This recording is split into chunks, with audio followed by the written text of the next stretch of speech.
ನಮಸ್ತೆ ವೀಕ್ಷಕರೇ, ನಾನು ಈ ದಿನ ಸುಲಭವಾಗಿ ಮನೆಯಲ್ಲೇ ಎಗ್ ಬಿರಿಯಾನಿ ಯಾವ ರೀತಿ ಮಾಡೋದು ಅಂತ ತೋರಿಸ್ತಾ ಇದ್ದೀನಿ. ನಾನಿಲ್ಲಿ ಮೊಟ್ಟೆ ಬಿರಿಯಾನಿ ಮಾಡಲಿಕ್ಕೆ ಯಾವುದೇ ಮಸಾಲ ಪದಾರ್ಥಗಳನ್ನ ರುಬ್ಕೊಂಡಿಲ್ಲ.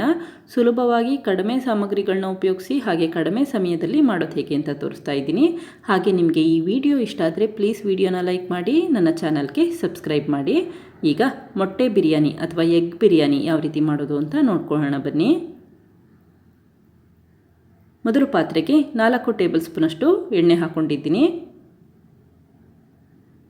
ಎಣ್ಣೆ ಕಾದ ನಂತರ ಗರಂ ಮಸಾಲ ಪದಾರ್ಥಗಳಾದ ಚಕ್ಕೆ, ಲವಂಗ, ಏಲಕ್ಕಿ ಹಾಗೆ ಬಿರಿಯಾನಿ ಎಲೆ ಹಾಕ್ಕೊಂಡಿದ್ದೀನಿ. ನಿಮ್ಮ ಮನೆಯಲ್ಲಿ ಯಾವ ಗರಂ ಮಸಾಲ ಪದಾರ್ಥಗಳಿದೆ ಅದನ್ನೇ ಉಪಯೋಗಿಸಬಹುದು. ಉರಿನ ಮೀಡಿಯಂ ಫ್ಲೇಮಲ್ಲಿ ಇಟ್ಕೊಂಡು ಫ್ರೈ ಮಾಡ್ಕೊಳ್ತಾ ಇದ್ದೀನಿ. ಇದೇ ಸಮಯದಲ್ಲಿ 2 ಮೀಡಿಯಂ ಸೈಜ್ ಈರುಳ್ಳಿನ ಉದ್ದವಾಗಿ ಹೆಚ್ಚಿಕೊಂಡು ಹಾಕ್ಕೊಂಡಿದ್ದೀನಿ. ಆದಷ್ಟು ಈರುಳ್ಳಿನ ತೆಳುವಾಗಿ ಹೆಚ್ಚಿಕೊಂಡಿರಿ. ಈಗ ಸ್ವಲ್ಪ ಉಪ್ಪು ಹಾಕ್ಕೊಂಡು ಈರುಳ್ಳಿನ ಫ್ರೈ ಮಾಡ್ಕೊಳ್ತಾ ಇದ್ದೀನಿ. ಈರುಳ್ಳಿ ಬಣ್ಣ ಗೋಲ್ಡನ್ ಕಲರ್ ಬರಬೇಕು, ಅಲ್ಲಿವರೆಗೂ ಫ್ರೈ ಮಾಡ್ಕೋಬೇಕಾಗತ್ತೆ.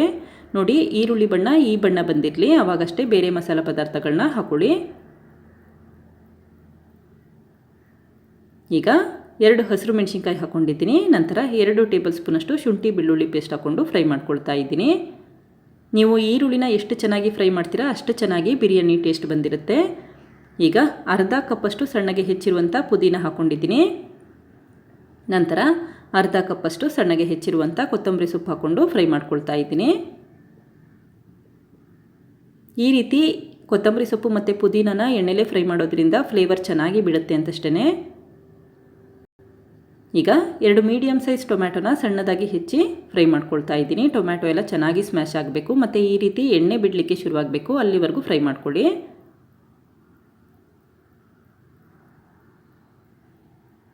ಈಗ 1/4 ಟೇಬಲ್ ಸ್ಪೂನಷ್ಟು ಅರಿಶಿಣದ ಪುಡಿ ಹಾಕ್ಕೊಂಡಿದ್ದೀನಿ.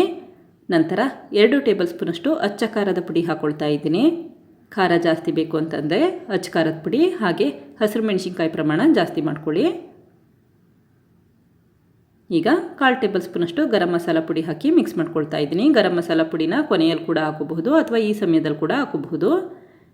ಈಗ ಬೇಯಿಸಿರುವಂಥ ಮೊಟ್ಟೆ ಹಾಕ್ಕೊಂಡಿದ್ದೀನಿ. ಉರಿನ ಲೋ ಫ್ಲೇಮಲ್ಲಿ ಇಟ್ಕೊಂಡು ಒಂದು ಅರ್ಧ ನಿಮಿಷ ಈ ರೀತಿ ಮಿಕ್ಸ್ ಮಾಡ್ಕೊಳ್ತಾ ಇರಿ. ಮೊಟ್ಟೆ ಚೆನ್ನಾಗಿ ಫ್ರೈ ಆಗುತ್ತೆ ಈ ರೀತಿ ಮಾಡೋದ್ರಿಂದ ಅಂತಷ್ಟೇ. ಅಥವಾ ನೀವು ಸಪ್ರೇಟಾಗಾದ್ರೂ ಮೊಟ್ಟೆನ ಸ್ವಲ್ಪ ಎಣ್ಣೆ ಹಾಗೆ ಉಪ್ಪು ಖಾರದ ಪುಡಿ ಹಾಕಿ ಫ್ರೈ ಮಾಡ್ಕೋಬಹುದು, ಅಥವಾ ಈ ರೀತಿ ಮಸಾಲೆಯಲ್ಲೇ ಫ್ರೈ ಮಾಡ್ಕೋಬಹುದು. ಉರಿನ ಲೋ ಫ್ಲೇಮಲ್ಲಿ ಇಟ್ಕೊಂಡು ಒಂದು ಅರ್ಧ ನಿಮಿಷ ಮಿಕ್ಸ್ ಮಾಡಿದ್ರೆ ಸಾಕು. ಈಗ ಮೊಟ್ಟೆನ ಮತ್ತೆ ಹೊರಗಡೆ ತೆಗೆದಿಟ್ಕೊಳ್ತಾ ಇದ್ದೀನಿ. ಈಗ ಮಸಾಲ ಎಲ್ಲ ಚೆನ್ನಾಗಿ ಫ್ರೈ ಆಗಿದೆ.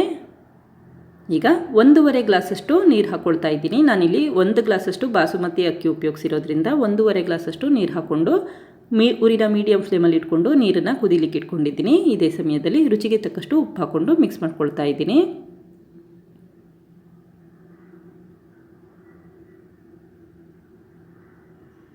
ಈಗ ಒಂದು ಬೌಲ್ಗೆ 1 ಗ್ಲಾಸಷ್ಟು ಬಾಸುಮತಿ ಅಕ್ಕಿ ಹಾಕ್ಕೊಂಡಿದ್ದೀನಿ. ಇದನ್ನೀಗ ನೀರಲ್ಲಿ ತೊಳೆದಿಟ್ಕೊಳ್ತಾ ಇದ್ದೀನಿ.